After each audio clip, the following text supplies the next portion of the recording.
What up, Crossnet Nation? Today I will be doing a showcase of my Thomas that I've been building for a while. Well, not for a while, but for a few days. So people have been asking, a few anyway, they've been asking about how do they make it. So following thing up ahead right now is how I made it. But yeah, if I could just show you quickly when he runs. He's not very smooth, but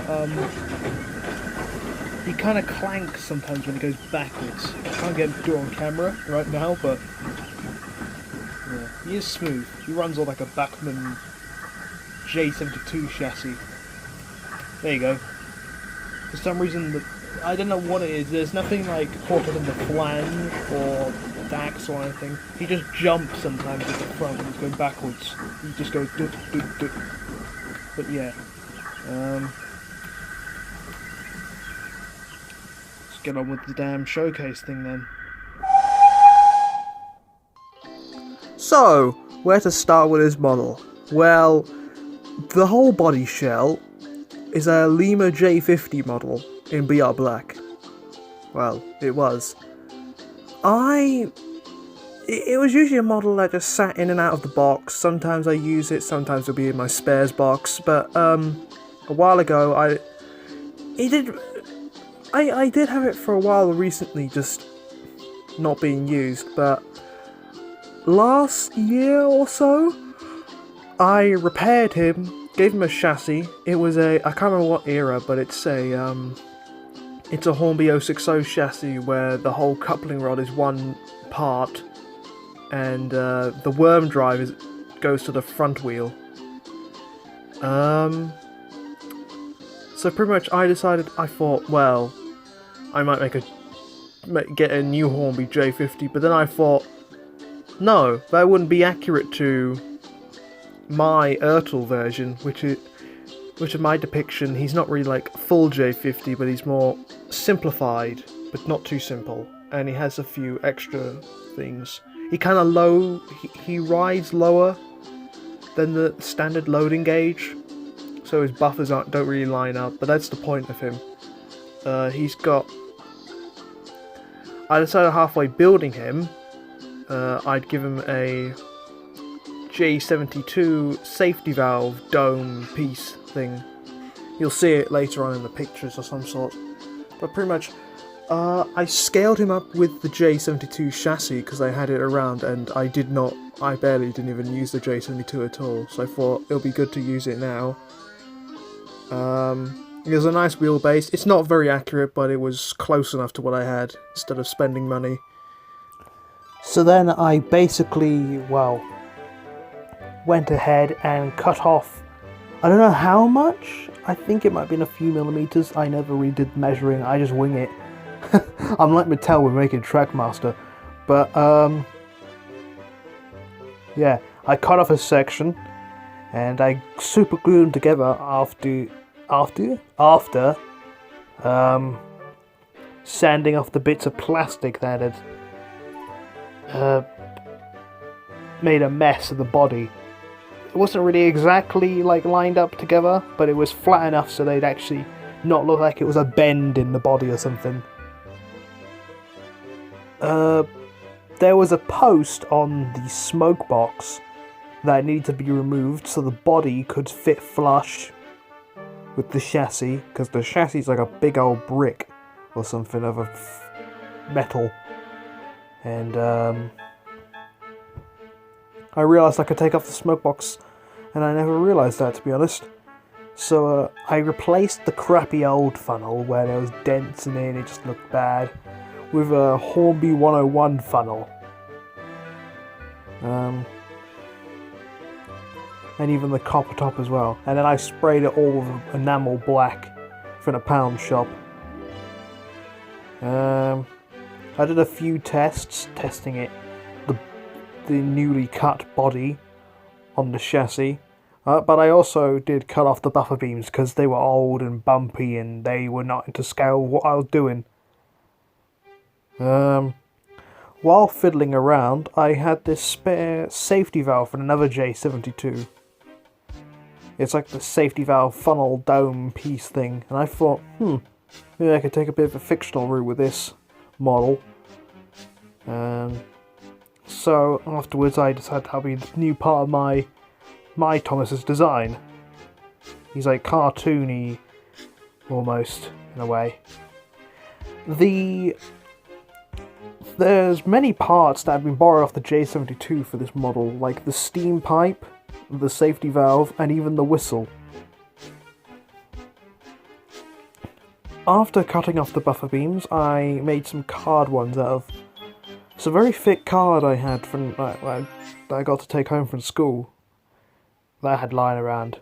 The buffers, they were from the old model, but of course the buffer holsters or the stems or whatever, they were cut down, because the original ones on the model, if you might have seen from the first picture, they were pretty long.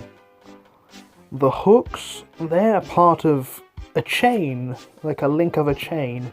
And speaking of the chain, I think those smaller chains that are on Thomas, they come from little keychains. I'm not sure what ones, but ones that look like normal like links, not like fancy patterns of circles with dents in them and stuff. You might understand what I mean. But yeah. Afterwards I did scrape off some of the paint, and well, of course, after adding the model filler, which is really hard to work with. I didn't put model filler on the knife marks I made when scraping off the paint because I just didn't really feel bothered. But I did cut off the fake handrails on the original body because I was lazy, didn't even add any separately fitted handrails. Then afterwards, I've painted the whole thing in a white primer. It actually went well over the body, even when there was original paint over it. And I could see all the scars and the crappy bodywork on my model. Then afterwards, when it mostly dried, I decided I'd work more on the body. Now, as you might have seen from the pictures, I've pretty much sanded off the front of the smokebox door. That's because the face doesn't really line up well with it and it sticks out a lot, so I wanted it to be flat as possible. Here I basically test fitted everything all together afterwards when the primer was dry to touch, and I left it overnight. But while I was in the house, I decided to repaint the face. This was made with a gloss white. Well, these are all acrylic paints, but let me just check what colours they were. My custom grey, that's a gloss white with number 22, with some matte dark grey number 32, like a little dot, all stirred together. And then for the actual the tone of the skin on Thomas, on his face, I added a bit of brown, like some wooden brown, matte 32 for an humble. And I left that to dry. And somehow I made the face look like a Tomy Playroll face, as in like the old classic Tomy face. It must be because of the Pac-Man eyes, or something else, or just that I didn't bother with the lips. And his mouth just looks like that. But I don't know, I think it might be all. It's very strange. So, the next day, I went out to the beach, of course, but then I came back to do some more work on him. No, actually, I don't know. I can't remember now, but this was the other day. I painted the body overnight when I came back, and then the next day, I didn't take a picture of it though, but the next day I did do a second coat, and here it is out in the sun on the porch, drying off. Then I added the handrails, I think. Yeah, I went back in after it was dry, because the hot sun basically baked it on. The handrails are glued on, as they're all shaped and sanded. Well, the sharp edges cut off from the pliers were sanded, so it's a nice even surface onto the tanks and the engine. Then the lining was done with Humbrol gloss number 19 even. It's what I usually use instead of enamel, because enamel's a pain. And I prefer using acrylic for lining because I could just wipe it off and it's more easier and cleaner to use. And then that was, I did the rest of it, like the black portholes and the red coupling rods. I don't know why I did them. Black footplate and just all the other details. And that was pretty much it for the model. I glued it all together, well, except the body to the chassis, because I need to take it apart if it breaks down. So it's been held together with Blu Tack, so no screws. But it's a really good runner. Of course you might have heard that it kind of clanks when he goes backwards. That was not because of the model. That is because of the chassis. I don't know why it does that, but it just does that anyway. I actually lost a screw to the chassis bottom when making this model, because I needed to cut off the stems on each end of the chassis so the body would fit on. So now I've got to use a spare screw for my screw box. But yeah, the model still works. And that's pretty much it.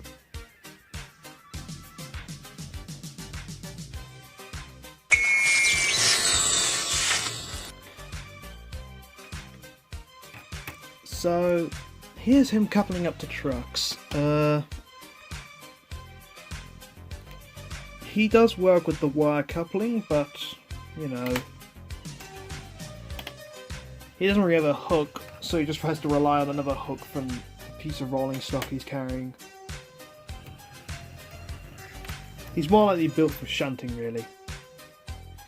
But yeah, that's pretty much it for this showcase. I will be seeing you people soon.